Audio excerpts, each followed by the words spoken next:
നമസ്കാരം.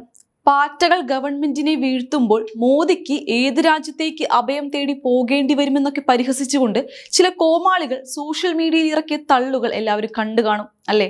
സത്യത്തിൽ അതൊക്കെ തന്നെയായിരുന്നു ഈ സമരത്തിന്റെയും അതിനെ താങ്ങുന്നവരുടെയും പിന്തുണയ്ക്കുന്നവരുടെയും ആത്യന്തിക ലക്ഷ്യമെങ്കിലും മോദി അങ്ങനെ അഭയം തേടിയൊക്കെ ഓടിപ്പോകുമെന്ന് വിശ്വസിക്കുന്നവന്മാർ വെറും മണ്ടന്മാരായിരിക്കും.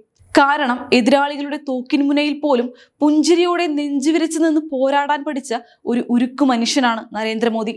ചരിത്രം അറിയാത്ത ഈ വിഡ്ഢികൾക്ക് ഇന്നത്തെ മോദിയുടെ കസേര മാത്രമാണ് കാണാൻ കഴിയുന്നത്. എന്നാൽ ആ കസേരയിലേക്ക് എത്താൻ അദ്ദേഹം താണ്ടിയ തീക്കനലുകൾ ഇവർക്ക് അറിയുകയില്ല. ഒരു കാലത്ത് ഭീകരവാദികൾ അറിഞ്ഞു വിളയാടിയ, എന്നും ഹിന്ദുക്കൾക്ക് ജീവന്റെ വില നൽകേണ്ടി വന്ന 1992 ആ കശ്മീരിലേക്ക് ഒന്ന് തിരിഞ്ഞു നോക്കൂ. കോൺഗ്രസ് ഭരണാധികാരികൾ വളർത്തി വലുതാക്കിയ കശ്മീരിലെ ആ ഭൂതം ഭാരതത്തിന്റെ അഖണ്ഡതയെ നിരന്തരം ചോദ്യം ചെയ്തുകൊണ്ടിരുന്ന കാലമായിരുന്നു അത്. ഭൂമിയുടെ സ്വർഗം ഭീതിയുടെ നരകമായി മാറിയ ആ നാളുകളിലാണ് ഭാരതീയ ജനതാ പാർട്ടി ഏകതാ യാത്ര സംഘടിപ്പിക്കുന്നത്. അന്ന് ഹൈദരാബാദിൽ യാത്രയുടെ ഭാഗമായി എത്തിയ നരേന്ദ്രമോദി അന്നത്തെ ദിനപത്രങ്ങളിൽ ശ്രീനഗറിലെയും ലാൽ ചൗക്കിലെയും മതിലുകളിൽ വിഘടനവാദികൾ എഴുതി വച്ചിരുന്ന ആ വെല്ലുവിളി കണ്ടു. അമ്മയുടെ വയറ്റിൽ പിറന്ന ഒരുത്തനും ലാൽ ചൗക്കിലോ ശ്രീനഗറിലോ ഇന്ത്യൻ ത്രിവർണ പതാക പാറിച്ചിട്ട് ജീവനോടെ കശ്മീരിൽ നിന്ന് പോകില്ല. ആ ഭീഷണിക്ക് മുന്നിൽ മുട്ടുമടക്കുന്നവനല്ല മോദി എന്ന് പിൽക്കാലത്ത് ഗുജറാത്ത് മുഖ്യമന്ത്രിയായിരുന്ന സമയത്ത് അദ്ദേഹം തന്നെ ഓർത്തെടുത്തിട്ടുണ്ട്. അന്നത്തെ കാലത്ത് തീവ്രവാദികൾ നമ്മുടെ ദേശീയ പതാക കാലിനടിയിൽ വെച്ച് ചവിട്ടിയും കത്തിച്ചും, എന്തിന് സ്വന്തം ഷൂസുകൾ തുടയ്ക്കാൻ പോലും ഉപയോഗിച്ച് ക്യാമറകൾക്ക് മുന്നിൽ കാണിക്കുമായിരുന്നു. ആ രംഗങ്ങൾ കണ്ടപ്പോഴൊക്കെ തന്റെ ഹൃദയം എരിഞ്ഞു പൊള്ളുകയായിരുന്നു എന്ന് മോദി പലതവണ വ്യക്തമാക്കിയിട്ടുണ്ട്.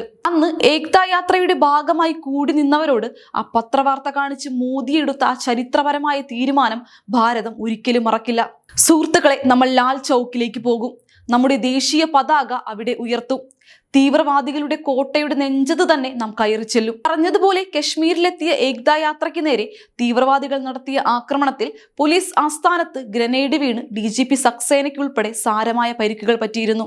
മോദിയെയും മുരളി മനോഹർ ജോഷിയെയും ഒക്കെ ഒന്ന് പേടിപ്പിക്കാൻ വേണ്ടി മാത്രമായിരുന്നു ആ ഭീകരാക്രമണം. എന്നാൽ മോദിയും കൂട്ടരും പേടിക്കുമെന്ന് കരുതിയവർക്ക് തെറ്റി.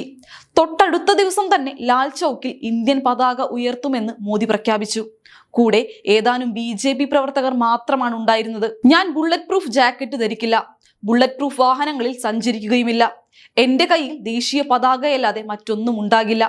ജനുവരി 26 ലാൽ ചൗക്കിൽ പതാക ഉയരുമ്പോൾ അവർ അറിയും ആരാണ് മാതാവിന്റെ ഉദരത്തിൽ പിറന്ന ചങ്കൂറ്റമുള്ള പുത്രനെന്ന്. പറഞ്ഞത് പാലിച്ചുകൊണ്ട് തന്നെ അന്ന് യാതൊരു അധികാരത്തിന്റെയും ആനുകൂല്യങ്ങളും ഇല്ലാതെ 56 ഇഞ്ച് നെഞ്ചുമായി ലാൽ ചൗക്കിൽ ചെന്ന് ആ കൊടി നാട്ടി വിജയശ്രീ ലാളിതനായി തിരിച്ചെത്തിയ ഇതിഹാസമാണ് നരേന്ദ്ര ദാമോദർ ദാസ് മോദി. അന്ന് ഗ്രനേഡും തോക്കുമായി നിന്നവരുടെ നെഞ്ചത്ത് കയറി നിന്ന് പതാക കെട്ടിയ ആ മനുഷ്യനാണ് ഇന്ന് ഡൽഹിയിലെ ചില സമരങ്ങളും നാടകങ്ങളും കാണിച്ച് ഭയപ്പെടുത്തി നാടുകടത്താമെന്ന് ഈ കോമാളികൾ വ്യാമോഹിക്കുന്നത്. CAA സമരം കഴിഞ്ഞിട്ടും കർഷക സമരം കഴിഞ്ഞിട്ടും കൂടുതൽ കരുത്തോടെ ഈ രാജ്യത്തിന്റെ തലപ്പത്ത് മോദി തന്നെ ഉണ്ടായിരുന്നു.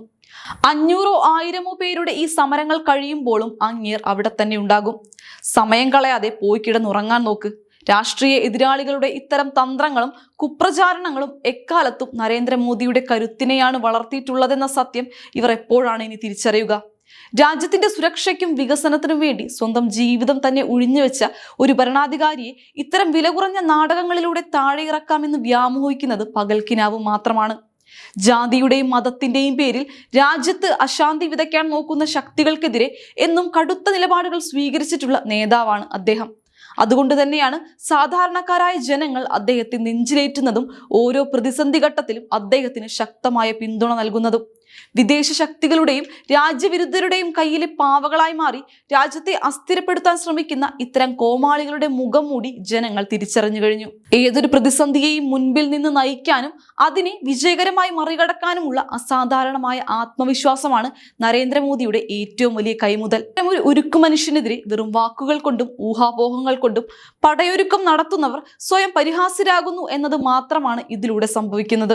രാജ്യത്തിന്റെ വളർച്ചയെ കണ്ട് സഹിക്കാനാവാതെ വിരളി പിടിക്കുന്ന ഇത്തരം ശക്തികളുടെ എല്ലാ കുതന്ത്രങ്ങളും വരും നാളുകളിലും പരാജയപ്പെടുക തന്നെ ചെയ്യും. അതുകൊണ്ട് സ്വന്തം രാഷ്ട്രീയ താല്പര്യങ്ങൾക്കായി ജനങ്ങളെ തെറ്റിദ്ധരിപ്പിക്കുന്ന ഈ വ്യാജ പ്രചാരണങ്ങൾ നിർത്തി പോയി പണിയെടുക്കുന്നതാണ് ഇക്കൂട്ടർക്ക് കൂടുതൽ നല്ലത്. രാജ്യത്തിന്റെ യശസ് വാനോളം ഉയർത്തിക്കൊണ്ട് നരേന്ദ്രമോദി മുന്നോട്ട് കുതിക്കുമ്പോൾ ഇത്തരം വിടുവായന്മാരുടെ അലർച്ചകൾക്ക് പുല്ലുവില പോലും നൽകാൻ ഇന്ത്യയിലെ യുവജനങ്ങളും പൊതുജനങ്ങളും തയ്യാറല്ല എന്ന യാഥാർത്ഥ്യം ഇവർ എപ്പോഴെങ്കിലും മനസ്സിലാക്കുന്നത് നന്ന്. രാജ്യത്തിന്റെ പുരോഗതിയെ അസൂയയോടെ നോക്കുന്ന ഇത്തരം ശക്തികൾക്ക് ജനങ്ങൾ നൽകുന്ന ഏറ്റവും ശക്തമായ മറുപടിയാണ് ഓരോ തിരഞ്ഞെടുപ്പിലും നാം കാണുന്നത്. കപട ദേശസ്നേഹത്തിന്റെ കുപ്പായമിട്ട് ജനങ്ങളെ തെറ്റിദ്ധരിപ്പിക്കാൻ ഇറങ്ങിത്തിരിക്കുന്നവർക്ക് വരും നാളുകളിൽ ഇതിലും വലിയ തിരിച്ചടികൾ നേരിടേണ്ടി വരുമെന്ന കാര്യത്തിൽ യാതൊരു സംശയവുമില്ല. അതുകൊണ്ട് തന്നെ വിദേശ ഇടങ്ങളിലിരുന്ന് നുണക്കഥകൾ മെനയുന്ന ഇത്തരം സാമൂഹിക വിരുദ്ധരുടെ കാൽക്കീഴിലെ മണ്ണ് ഒലിച്ചു പോകുന്ന കാഴ്ചയാണ് നാം ഇപ്പോൾ കാണുന്നത്. വിദേശ മാധ്യമങ്ങളുടെയും കപട സാംസ്കാരിക നായകരുടെയും ഇത്തരം ദുഷ്പ്രചാരണങ്ങളെ സമർത്ഥമായി പ്രതിരോധിച്ചുകൊണ്ട് നരേന്ദ്രമോദി സർക്കാരിന്റെ വികസന രാഷ്ട്രീയത്തോടൊപ്പം ഉറച്ചു നിൽക്കാൻ ഓരോ രാജ്യസ്നേഹിയും തയ്യാറാകണം. ഇന്ത്യയുടെ ഈ വളർച്ചയെ അസൂയയോടെ നോക്കുന്ന ശക്തികളുടെ മുനയൊടിക്കാൻ നമ്മുടെ ഐക്യത്തിന് മാത്രമേ കഴിയൂ. നമ്മുടെ മാതൃരാജ്യത്തിന്റെ മഹത്വവും പാരമ്പര്യവും ലോകവേദികളിൽ അഭിമാനത്തോടെ ഉയർത്തിപ്പിടിക്കുമ്പോൾ അതിനെ ഇകഴ്ത്തിക്കെട്ടാൻ ശ്രമിക്കുന്ന അല്പബുദ്ധികൾ എക്കാലത്തും ഒറ്റപ്പെടുക തന്നെ ചെയ്യും.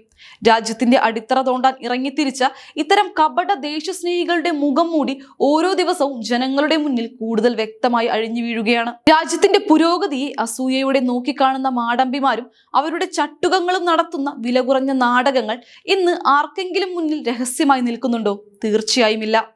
സ്വന്തം രാഷ്ട്രീയ നേട്ടങ്ങൾക്കായി രാജ്യത്തിന്റെ സമാധാനാന്തരീക്ഷം തകർക്കാൻ വെമ്പുന്ന ഇത്തരം ശക്തികളുടെ കുതന്ത്രങ്ങളെല്ലാം ഇന്ത്യയിലെ വിവേകമുള്ള യുവത്വം ഇതിനോടകം തന്നെ ചവറ്റുകുട്ടയിലെറിഞ്ഞു കഴിഞ്ഞു. ഭാരതത്തിന്റെ അഭിമാനവും പരമാധികാരവും ലോകത്തിന് മുന്നിൽ തല ഉയർത്തി നിൽക്കുമ്പോൾ അതിനെ ഇകഴ്ത്തിക്കാട്ടാൻ നോക്കുന്ന വ്യാജ ദേശസ്നേഹികൾക്ക് ജനങ്ങൾ നൽകുന്ന ഏറ്റവും ശക്തമായ മറുപടിയാണിത്.